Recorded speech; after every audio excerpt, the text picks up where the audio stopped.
সুদানের শান্তিরক্ষা মিশনের ঘাঁটিতে সন্ত্রাসী হামলায় নিহত বাংলাদেশি ৬ সেনা সদস্যদের গ্রামের বাড়িতে চলছে শোকের মাতম। এদের মধ্যে নিহত কর্পোরাল মোহাম্মদ মাসুদ রানার গ্রামের বাড়ি নাটোর, সৈনিক মোহাম্মদ মমিনুল ইসলাম ও সৈনিক শান্ত মণ্ডলের গ্রামের বাড়ি কুড়িগ্রাম, সৈনিক শামীম রেজার বাড়ি রাজবাড়ী, মেস ওয়েটার বীর মোহাম্মদ জাহাঙ্গীর আলমের বাড়ি কিশোরগঞ্জ এবং লন্ড্রি কর্মচারী মোহাম্মদ সবুজ মিয়ার বাড়ি গাইবান্ধা। তাদের প্রত্যেকের গ্রামের বাড়িতে চলছে শোকের মাতম। দ্রুত মরদেহ দেশে নিয়ে আসার দাবি জানিয়েছেন স্বজনরা। এর আগে শনিবার বেলা ৩টা ৪০ সুদানের আবেই এলাকায় জাতিসংঘ শান্তিরক্ষা মিশনের আওতাধীন কাদুগলি লজিস্টিক বেইজে ভয়াবহ ড্রোন হামলায় তারা নিহত হন।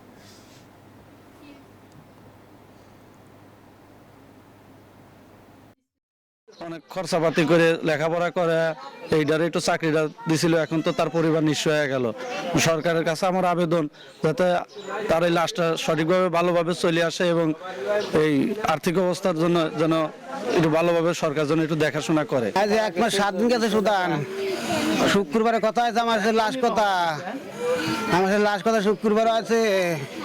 আমার মনির আর কথা কয় না রে, আমার বাদান কথা কয় না রে।